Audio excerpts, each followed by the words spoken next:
Ya, Bismillahirrahmanirrahim. Assalamualaikum warahmatullahi wabarakatuh. Anak-anakku yang dirahmati Allah, hari ini kita akan mulai melanjutkan yang kemarin ya. Kalau kemarin ada error di sistemnya, kita akan melanjutkan seperti ini. Kita akan melanjutkan kalau kemarin error di sistemnya, materinya seharusnya yang kemarin sudah. Nah, sekarang sudah akan melanjutkan ke pertemuan berikutnya. Artinya kalau kalian baru membuka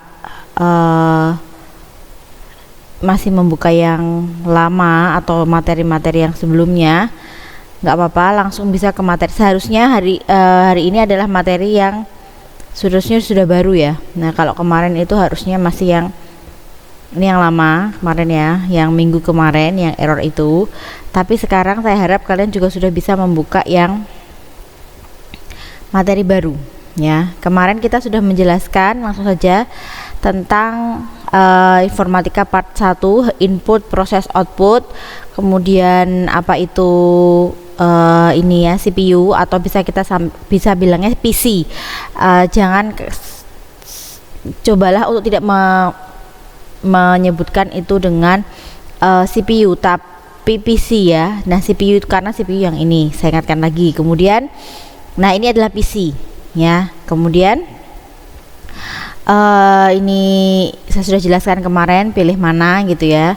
Kemudian tentang spesifikasi komputer saya sudah jelaskan. Kemudian saya juga sudah minta kalian untuk diskusi ya. Apa itu diskusi apa gitu ya? Diskusi tentang smartphone ya, tentang smartphone apa yang kalian pilih, kemudian kenapa, dan pendapat saya seperti apa nanti jadinya gitu ya. Nah, kalau menurut saya gitu ya, ini versi saya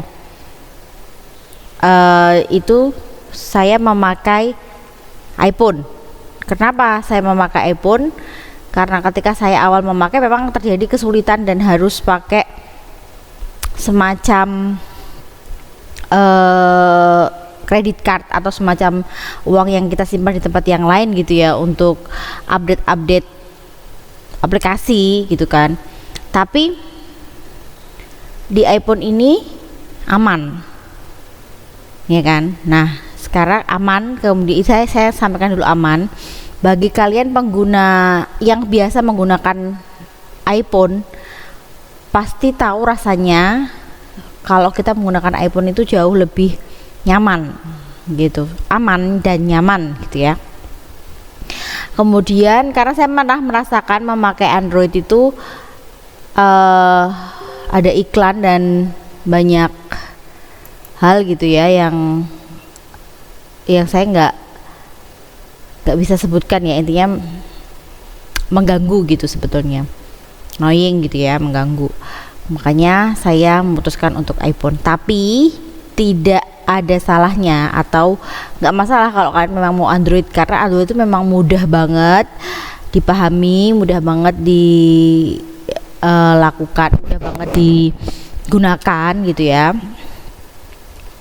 Dan semua perangkat-perangkatnya itu lazim lah gitu, ada di mana-mana gitu kan. Nah, oke, kita coba ya bandingkan Samsung dengan Oppo. Ini versi saya ya. Jadi kalau kalian merasa bahwa tidak begitu ya nggak apa-apa, silahkan kemukakan pendapat kalian gitu ya. Kita coba versi saya aja dulu. Versi saya, kenapa smartphone, kenapa Samsung atau kenapa itu Oppo. Kenapa Samsung? Kalau Samsung menurut saya cenderung lebih kuat secara fisik ya, secara fisik. Kemudian bisa dipakai secara berkala. Jadi kalau kalian mau punya handphone yang awet bertahun-tahun, pakailah Samsung kalau menurut saya begitu. Tapi kalau kalian suka tipe orang yang suka upgrade handphone setiap setahun sekali ya, upgrade gitu ya, itu silahkan ke Oppo ya. Jadi begini, Oppo punya versi spesifikasi smartphone yang sudah tinggi, itu harganya jauh lebih murah dibandingkan dengan Samsung dengan spesifikasi yang sama. Contoh Samsung RAM 4 GB misalnya seperti itu, harganya jauh lebih mahal daripada yang Oppo 4 GB, padahal sama-sama 4 GB. Paham ya maksud saya sampai situ ya. Jadi kalau kalian mau beli, intinya gini, kalau kalian pengen beli yang pengen beli murah aja lah dulu, karena tapi kan RAM-nya sama 4 GB, oke, nggak masalah gitu, silahkan beli Oppo yang RAM 4 GB gitu. Tapi kita lihat tahankah dia sampai setahun lebih gitu ya. Itu dengan penggunaan yang sering loh ya gitu. Kalau penggunaannya nggak sering ya mungkin berbeda gitu ya, tapi kalau sering digunakan, kemudian apalagi sekarang kalau aplikasi harus upgrade terus ya. Oke gitu, itu pendapat saya.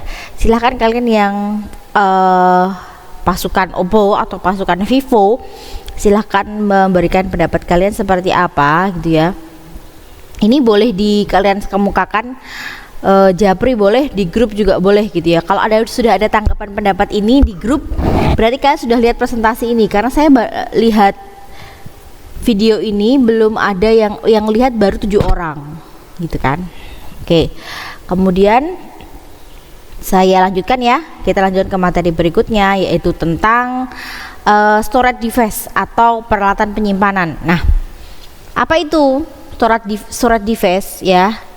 Kalau kalian lihat yang di presentasi sudah yang sebelumnya ya, di proses ini ya, ada motherboard. Nah, di motherboard ini adalah ada sebuah proses penyimpanan gitu yang ada di sini. Yang kita lihat ada hard disk, kemudian ada DVD RW gitu ya, DVD ROM, kemudian ada hard disk gitu. Nah, lanjutkan.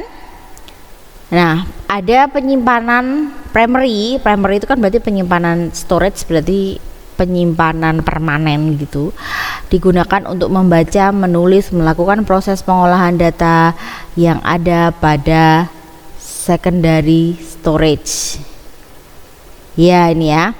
Ciri dari primary storage ini adalah kecepatan akses yang tinggi. Contohnya tadi ya, mampu diakses langsung oleh CPU. Ya, bisa menyimpan data sementara sebelum nantinya diminta secara permanen di secondary storage. Ya. Kemudian secondary storage itu adalah penyimpanan sekunder ya, yang dari CPU itu tadi. Jadi bisa dikategorikan motherboard itu adalah primary storage, secondary storage itu adalah flash disk gitu ya, atau CD, hard disk ya, seperti itu secondary storage. Kemudian kita akan coba, ini zaman dulu namanya disket. Kekurangannya adalah kapasitasnya yang kecil tapi tempatnya yang besar ya, fisiknya besar tapi kecil ukurannya, cuma KB, nggak nyampe MB, berapa KB gitu ya. Kemudian ada ini CD, atau kita di situ DVD, ada juga Blu-ray. Nah, CD, DVD, Blu-ray itu compact disc atau DVD itu, kemudian Blu-ray itu seperti piringan seperti ini ya. Masih ada beberapa laptop dan komputer yang punya DVD RW. Nah, kenapa RW? Karena read write gitu ya. Kemudian ini apa namanya, tempat penyimpanan ini seperti kita lihat flash disk ya, paling praktis itu adalah flash disk. Kemudian memory card itu biasanya untuk kamera. Kemudian ini SIM card gitu ya. Kemudian ada juga OTG ya kan, yang kalian tahu OTG untuk memindahkan dari, bisa untuk laptop ke HP gitu kan. Nah, kemudian kita lihat ini, nah seperti ini tadi ya, gambaran dari yang tadi. Ini adalah DVD-ROM atau CD-ROM. Dikatakan ROM kenapa? Dia, alat ini hanya bisa membaca membaca DVD atau CD ini gitu ya.